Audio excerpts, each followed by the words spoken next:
Hello बच्चों, मेरा नाम मानसी है और आज मैं आपके लिए आपकी class 6 new NCERT Hindi Malhar का चैप्टर नंबर 4 लेकर आ गई हूं, जिसका नाम है हार की जीत। ये कहानी हार की जीत के बारे में है। आप सबने सुना होगा कि जीतने वाले की जीत होती है, यहाँ लिखा है हार की जीत। तो पढ़ते हैं इस कहानी के माध्यम से कि हार की जीत कैसे होती है। इस कहानी में कवि हमें क्या शिक्षा देना चाहते हैं, पाठ पढ़ते पढ़ते ही हमें समझ में आ जाएगा। तो चलिए बिना देरी किए शुरू करते हैं। माँ को अपने बेटे और किसान को अपने लहलहाते खेत देखकर जो आनंद आता है, वही आनंद बाबा भारती को अपना घोड़ा देखकर आता था।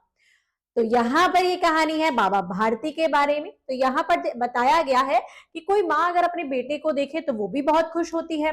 कोई किसान अपने खेतों को देखे लहराते हुए तो उसको भी बहुत खुशी मिलती है।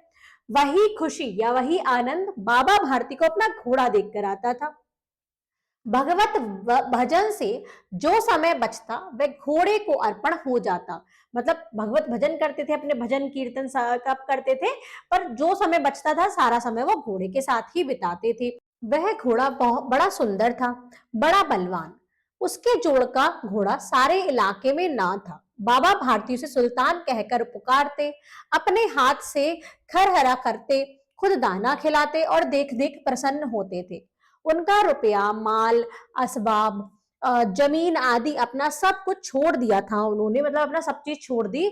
यहाँ तक कि उन्हें नगर के जीवन से भी घृणा थी। मतलब नगर में रहना भी उनको नफरत लगती थी कि वो नगर में जाकर रहे। तो वो क्या करा उन्होंने, अब गांव से बाहर एक छोटे से मंदिर में रहते और भगवान का भजन करते थे। मैं सुल्तान के बिना नहीं रह सकूंगा, उन्हें ऐसी भ्रांति सी हो गई थी। वे उसकी चाल पर लट्टू थे। कहते ऐसा चलता है जैसे मोर घटा को देखकर नाच रहा हो। जब तक संध्या समय सुल्तान पर चढ़कर 8-10 मील का चक्कर ना लगा लेते, उन्हें चैन ना आता था। मतलब वो क्या करते थे, शाम के टाइम उसके ऊपर 8-10 मील तक चक्कर लगाते थे, तब उनको खुशी मिलती थी। अब खड़क सिंह उस इलाके का प्रसिद्ध डाकू था। लोग उसका नाम सुनकर कांपते थे। होते होते सुल्तान की कीर्ति उनके कानों तक भी पहुंची। उसका हृदय उसे देखने के लिए अधीर हो उठा। एक दिन वह दोपहर के समय बाबा भारती के पास पहुंचा और नमस्कार करके बैठ गया। बाबा भारती ने पूछा, खड़क सिंह क्या हाल है? मतलब उसको सब जानते थे। उन्होंने देखा डाकू आया है तो वो उससे पूछा क्या हाल है। खड़क सिंह ने सिर झुकाकर उत्तर दिया, आपकी दया है। कहो इधर कैसे आ गए? बाबा फिर पूछते हैं, सुल्तान की चाह खींच लाई, ऐसा फिर खड़क सिंह बताते हैं। विचित्र जानवर है, देखोगे तो प्रसन्न हो जाओगे। बाबा ने अपने घोड़े की प्रशंसा की। मैंने भी बड़ी प्रशंसा सुनी है, ऐसा खड़क सिंह कहते हैं। उसकी चाल तुम्हारा मन मोह लेगी, कहते हैं देखने में भी बहुत सुंदर है। आगे फिर बाबा भारती कहते हैं, क्या कहना, जो उसे एक बार देख लेता है उसके हृदय पर उसकी छवि अंकित हो जाती है। बहुत दिनों से अभिलाषा थी, आज उपस्थित हो सका हूं, ऐसा खड़क सिंह बोलता है बाबा भारती से कि मुझे बहुत दिनों से चाह थी कि उसे देखूं, लेकिन आज आ पाया हूं। बाबा भारती और खड़क सिंह दोनों अस्तबल में पहुंचे। बाबा ने घोड़ा दिखाया। घमंड से खड़क सिंह को ने घोड़ा देखा आश्चर्य से।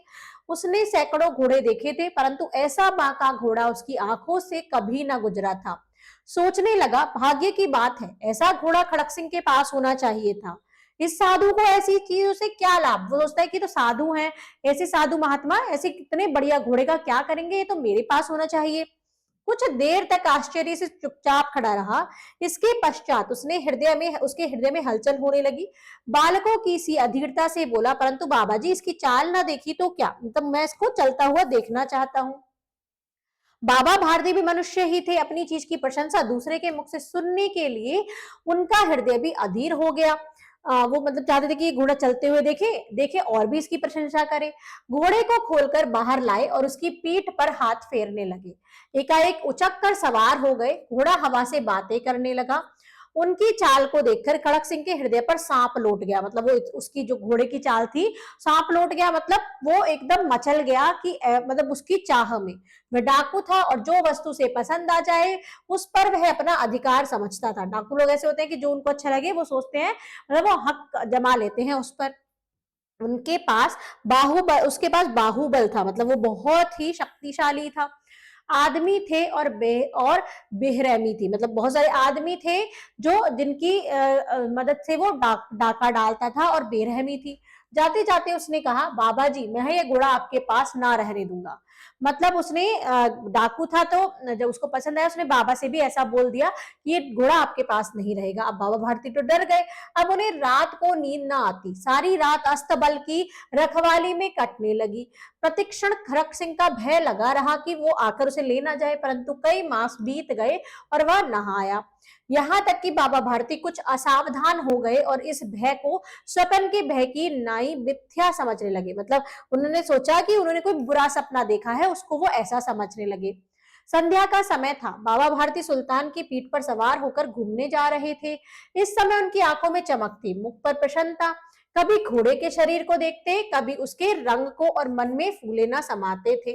सहसा एक ओर से आवाज आई, ओ बाबा इस कंगले की सुनते जाना। मतलब कोई आदमी था तो वो ऐसे बोलने लगा, ये चित्र दिखा है कि ऐसे इस कंगले की सुनते जाना, उस बाबा से उन्होंने कहा। क्या हुआ आगे? आवाज में करुणा थी। बाबा ने घोड़े को रोक लिया, मतलब कोई उनसे मदद मांग रहा था तो उन्होंने भी दया भावना से रोक लिया। देखा एक अपाहिज वृक्ष की छाया में पड़ा कराह रहा है। बोले, तुम्हें क्या कष्ट है? बाबा उसे पूछते कि क्यों, तुम्हें क्या कष्ट हुआ है? अपाहिज ने हाथ जोड़कर कहा, बाबा मैं दुखियारा हूं, मुझ पर दया करो। राम वाला यहाँ से 3 मील है, मुझे वहां जाना है, घोड़े पर चढ़ा लो, परमात्मा भला करेगा। वो उससे मदद मांगता है कि आप मुझे घोड़े पर चढ़ाकर इस जगह पर छोड़ दो। वहां तुम्हारा कौन है? इस पर बाबा पूछते हैं। दुर्गा दत्त वैद्य का नाम आपने सुना होगा, मैं उनका सौतेला भाई हूँ। बाबा भारती ने घोड़े से उतरकर अपाहिज को घोड़े पर सवार किया और स्वयं इसकी लगाम पकड़कर धीरे धीरे चलने लगे। सहसा उन्हें एक झटका सा लगा और लगाम हाथ से छूट गई। मतलब एक झटका लगा, वो झटका कैसा था देखते हैं। उन तो लगाम छूट गई। उन्होंने उनके आश्चर्य का ठिकाना न रहा जब उन्होंने देखा कि अपाहिज घोड़े की पीठ पर तनकर बैठा है और घोड़े को दौड़ाए लिए जा रहा है। मतलब अपाहिज जो लगाम थी उनके हाथ से छूटकर जो मरीज था उसके हाथ में आ गई। उनके मुख से भय, विस्मय और निराशा से मिली हुई चीख निकल गई। वो चीखने लगे, जिस पर उन्होंने दया की थी वो तो उनके घोड़े को लेने आया था। वह अपाहिज डाकू खड़क सिंह था। मतलब वो कोई और नहीं था, वो डाकू खड़क सिंह खुद ही था। बाबा भारती कुछ देर तक चुप रहे और कुछ समय पश्चात कुछ निश्चय करके पूरे बल से चिल्लाकर बोले, जरा ठहर जाओ। खड़क सिंह ने यह बात सुनकर घोड़े को रोक लिया और उसकी गर्दन पर प्यार से हाथ फेरते हुए कहा, बाबा जी यह घोड़ा अब ना दूंगा, परंतु एक बात सुनते जाओ। खड़क सिंह ठहर गया। मतलब वो कहने लगे कि मेरी एक बात सुनते जाओ, तो इस पर खड़क सिंह रुक गया। बाबा भारती ने निकट जाकर उसकी ओर ऐसी आंखों से देखा जैसे बकरा कसाई की ओर देखता है और कहा, यह घोड़ा तुम्हारा हो चुका है, मैं तुमसे इसे वापस करने के लिए ना कहूंगा, परंतु खड़क सिंह केवल एक प्रार्थना करता हूं, इसे अस्वीकार ना करना, नहीं तो मेरा दिल टूट जाएगा। मतलब वो भी मान चुके थे कि इस डाकू से मैं घोड़ा तो नहीं ले सकता, पर वो कुछ प्रार्थना करने लगे। बाबा जी आज्ञा कीजिए, मैं आपका दास हूं, केवल यह घोड़ा न दूंगा। मतलब मैं आपकी सब बात मानूंगा लेकिन घोड़ा नहीं दूंगा। आप घोड़े का नाम न लो, मैं तुमसे इस विषय में कुछ ना कहूंगा। मेरी प्रार्थना केवल यह है कि इस घटना को किसी के सामने प्रकट न करना। मतलब ये बात आप किसी को भी नहीं बताना कि ऐसे ऐसे करके तुमने मेरा घोड़ा ले लिया है। खड़क सिंह का मुंह आश्चर्य से खुला रह गया। उसे लगा था कि उसे घोड़े को लेकर यहाँ से भागना पड़ेगा, परंतु बाबा भारती ने स्वयं कहा कि इस घटना को किसी के, मतलब उन्होंने कहा, वो सोचता था कि इसको लेकर मुझे यहाँ से निकलना पड़ेगा, पर वो बोले कि इस घटना जो ये हुआ है इसके बारे में किसी को नहीं बताना, सामने प्रकट न करना। इसके क्या प्रयोजन सिद्ध हो सकता है?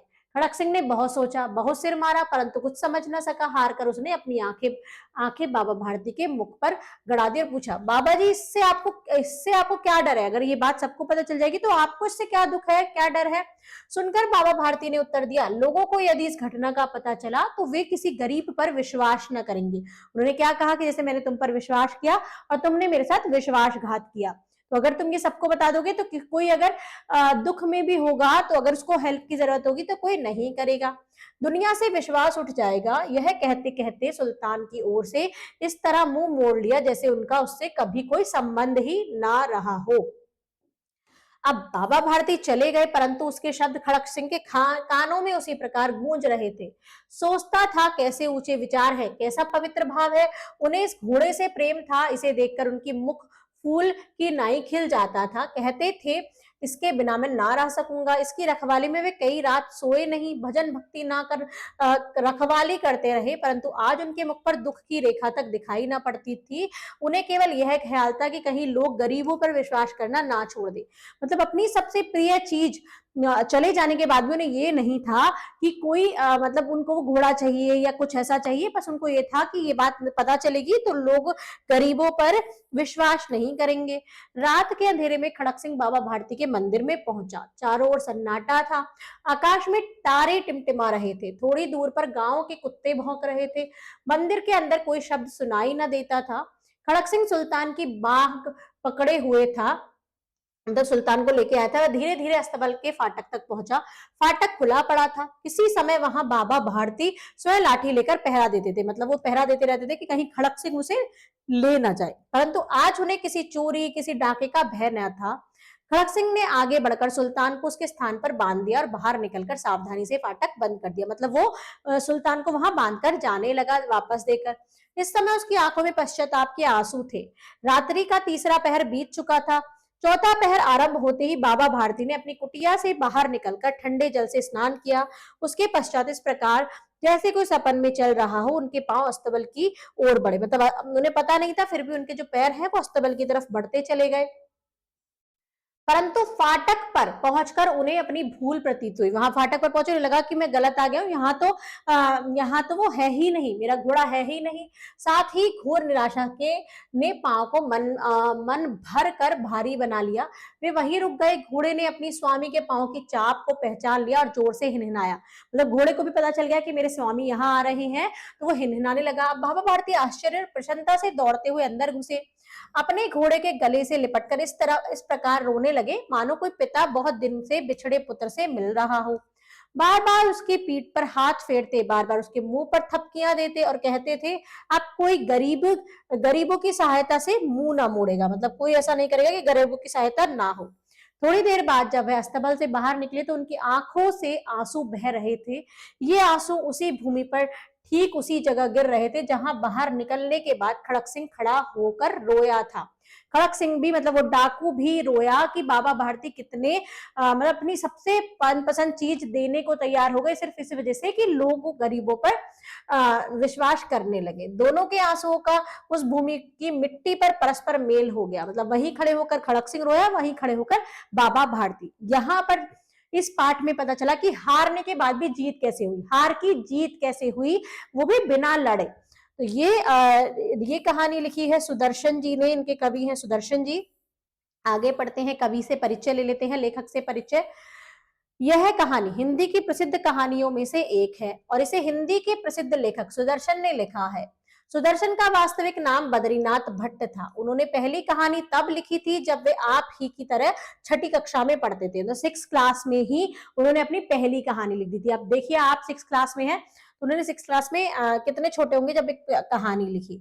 सुदर्शन ने कहानियों के अतिरिक्त कविताएं, लेख, नाटक और उपन्यास भी लिखे। इसके अलावा उन्होंने अनेक फिल्मों की पटकथा और गीत भी लिखे। तो अब यहाँ पर आप देख सकते हैं, अगर आपकी भी कोई चाह है, आप भी में भी कुछ टैलेंट है, आप भी कुछ करना चाहते हैं, आपको इंटरेस्ट है, तो आप कितने भी छोटे हो या कितने भी बड़े हो, आप उसको उसी टाइम पर, उसी समय पर कर सकते हैं और धीरे धीरे प्रयास के साथ आप उसमें सफलता जरूर पाएंगे। यहाँ पर आपका चैप्टर होता है कंप्लीट। मिलते हैं नेक्स्ट वीडियो में, तब तक के लिए bye bye and thank you.